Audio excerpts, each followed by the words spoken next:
Storybeans presents The Daring Adventures of Tilly, the tree-climbing cat. Blossomdown Farm lay nestled between rolling hills and golden wheat fields. The air around smelled of sunshine and sweet hay. Red barns sat amid green pastures, animals chattered cheerfully, and butterflies fluttered like flying confetti. It was a magical place where adventure lived in every tree, and even the wind had stories to tell. It was also home to a young black and white farm cat named Tilly. Now, she wasn't just any cat. Tilly was famous across the farm for her daring climbs and nimble leaps from one tree branch to another.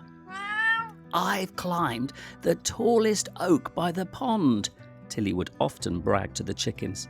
"I've scaled the willow tree near the barn," she told the goats. "Even the scarecrow's hat couldn't escape me," she added with a purr.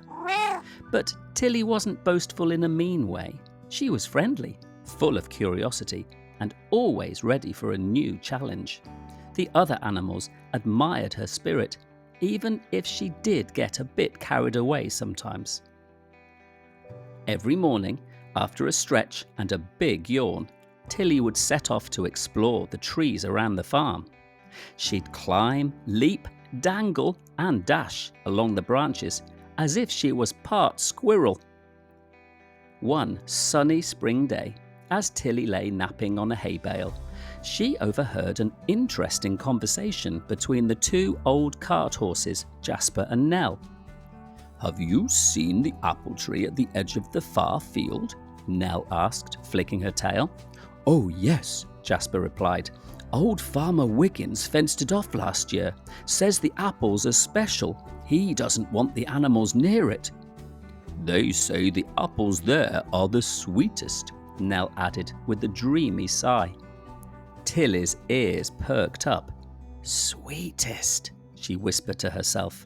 "A tree I've never climbed, and apples too tempting for the horses. Now that's a challenge."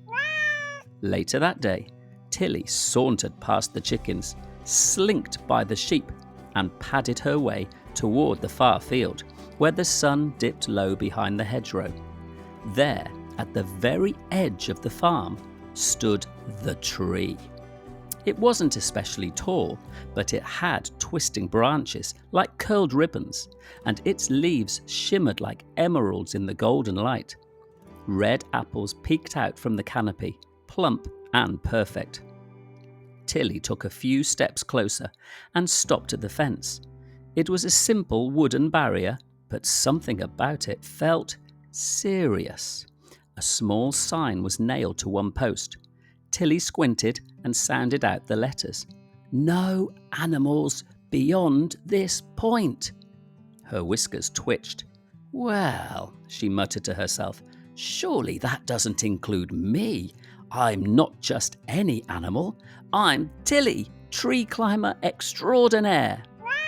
She leapt up to the fence, landed gracefully, and scanned the branches above. "Just one apple," she whispered, "just to see." With one mighty spring, she was in the tree. Up and up she climbed, weaving through the branches, her claws clicking softly into the bark. As she neared the top, the scent hit her, sweet and rich like sunshine and sugar. A deep red apple, nearly glowing, hung just ahead. Tilly crept closer. Her heart raced, not just from the climb, but from the thrill. This was forbidden. She wasn't supposed to be here, and that made it feel so exciting. She batted the apple gently with her paw. It wobbled. "Come to me, you beautiful thing," she purred. She gave it one more tap, and with a snap, the apple came loose.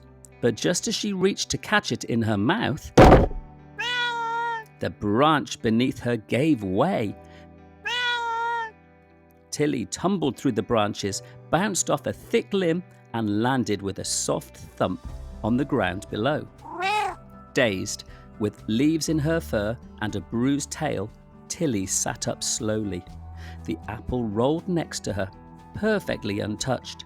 She stared at it. It was sweet. She could smell it even now. But somehow it didn't seem quite as delicious anymore. Not after the fall. Not after the scare. As she limped back towards the barn, with the apple between her teeth, she heard Farmer Wiggins calling, "Where's that cat gone off to now?" Back at the barnyard, the animals gathered around as she returned. The chickens clucked, the goats bleated. "Tilly, you're all dirty," gasped Dennis the duckling. "And limping," said Snout the piglet. "What happened?" Tilly dropped the apple and sighed. "I went after the apple from the tree in the far field," she confessed. "The one that was off limits." There was a hush. "You climbed the forbidden tree?" called out Henry the rooster in awe from a nearby fence. "Yes," Tilly replied, "and it wasn't worth it. I nearly hurt myself trying to get something just because it was out of reach." The animals stared at the apple. It was perfect, round, red, shining in the twilight. Tilly looked at it again. "It might be the sweetest apple," she said slowly, "but sometimes the things we can't have seem more exciting than they really are, and sometimes they're dangerous." Jasper the horse nodded. "That's why Farmer Wiggins fenced it off. Some things are best left alone." Tilly licked her paw. "From now on, I'll stick to trees I can climb. No more sneaking past fences." The barn animals gave her a round of applause, or the animal version anyway. The chickens flapped their wings, the goats gave proud bleats, and the piglets oinked happily. That night, Tilly curled up on a soft pile of straw, her tail wrapped neatly around her back legs. Her bruises ached a little, but her heart felt wiser.